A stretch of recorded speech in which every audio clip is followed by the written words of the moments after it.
Hello everyone. এর আগের ভিডিওতে আমরা ইউএল এবং ওএল এবং এলআই সম্পর্কে জেনে এসেছি। আজকের এই ভিডিওতে আমরা এগুলা নিয়ে আরেকটু বিস্তারিত জানবো। তো ফার্স্ট আমরা যে কাজটা করব, আমরা এখান থেকে আমাদের ইউএল নিয়ে কাজ করব। ইউএল যখন আমি কাজ করি অর্থাৎ আনঅর্ডার লিস্ট নিয়ে যখন আমি কাজ করি তখন সেটা কিভাবে দেখায়? আমরা নরমালি যখন দেখি তখন জাস্ট সামনে কিছু ডট আকারে দিয়ে আমাকে এভাবে শো করে। তাহলে আমি যদি কখনো এটা প্রয়োজন হয় যে আমার এটা চেঞ্জ করতে হবে। এই জিনিসটাকে আমি চেঞ্জ করতে চাচ্ছি। সেটা কিভাবে পসিবল? তার জন্য আমাদের এখানে একটা টাইপ আছে। আমি এখানে টাইপ লিখব। টাইপ লিখে ইকুয়াল দিব।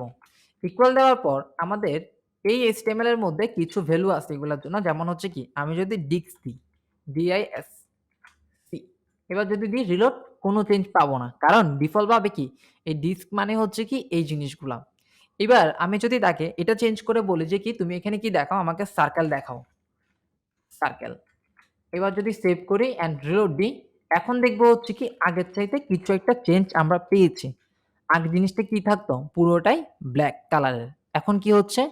জাস্ট এভাবে বর্ডার করে জিনিসটা দেখাচ্ছে। তাহলে এটা আমাদের এই সার্কেল টাইপ। এরপর আমি যদি ট্রাই করি যে আমার এটাও পছন্দ হয় না, আমি জাস্ট স্কোয়ার নামে একটা জিনিস পাই। স্কোয়ার স্কোয়ার দিলাম এখানে অ্যান্ড সেভ করলাম। সেভ করে এবার যদি রিলোড দিই, দেখবো এটা এভাবে পাচ্ছি। ওকে? ওয়েট, আমি যদি একটু চেক করি SQUAR, ও আমরা এখানে আসলে আমাদের মিস্টেক হয়। SQARE, এখন ঠিক আছে।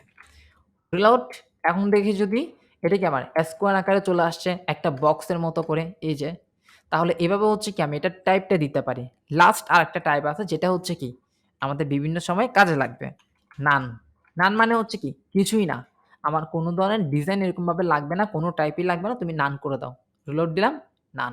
মানে কোনো কিছুই এখানে শো করবে না। এগুলো চাইলে আমরা ইউজ করতে পারি। এটা আমার আনঅর্ডার লিস্টের জন্য। যদি আমার প্রয়োজন হয় যে আমি এভাবে না, আমি আরো একটা ভাবে করতে পারি আনঅর্ডার লিস্টে।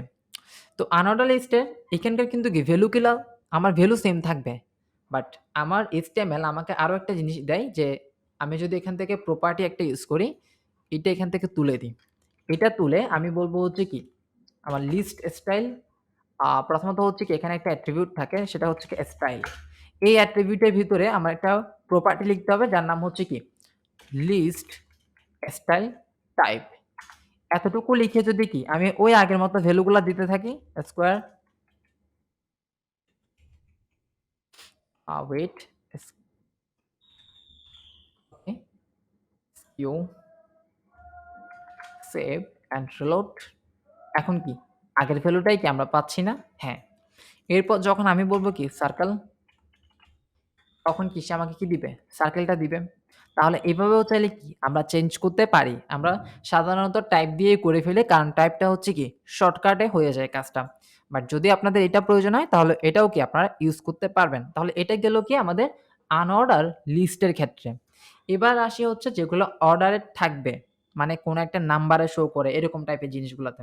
তো সেই ক্ষেত্রে আমরা যেটা করতে পারি, ফার্স্টে এটাকে কমেন্ট করে রাখি, কারণ এটার আর কোনো প্রয়োজন নাই।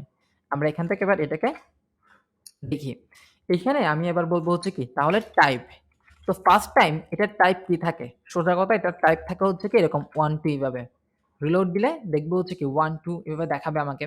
এবার আমি যদি চেঞ্জ করে সাপোজ আমি চাচ্ছি আমার 1 2 3 এভাবে আসবে না। আমার আসবে ABCD এরকম ভাবে। সেই ক্ষেত্রে আমি চাইলে এই বড় হাতের দিলেই এরপরে আমি এভাবে পেয়ে যাব টাইপটা। এবং আমার যদি প্রয়োজন হয় আমি জাস্ট ক্যাপিটাল দিব না। আমি জাস্ট ছোট হাতের যেটা থাকে সেটা দিব। এটা দেওয়ার পরও যদি দিই, সে আমাকে এভাবে দিচ্ছে। ঠিক আছে? তাহলে এই জিনিসগুলাকে চাইলে আমরা নিজেরা এভাবে হ্যান্ডেল করতে পারি।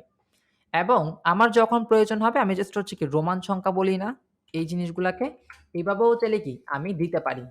এই যে আমার যখন প্রয়োজন হবে এটা জাস্ট ক্যাপিটাল দিব, তখন এটা ক্যাপিটাল নিয়েও কাজ করতে পারে।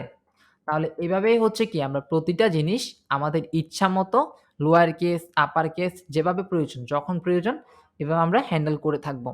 তো এটাই আমাদের অর্ডার এবং আনঅর্ডার নিয়ে কাজ। এর পরবর্তী ভিডিওতে আমরা শিখব নতুন একটা টপিক। ধন্যবাদ সবাইকে।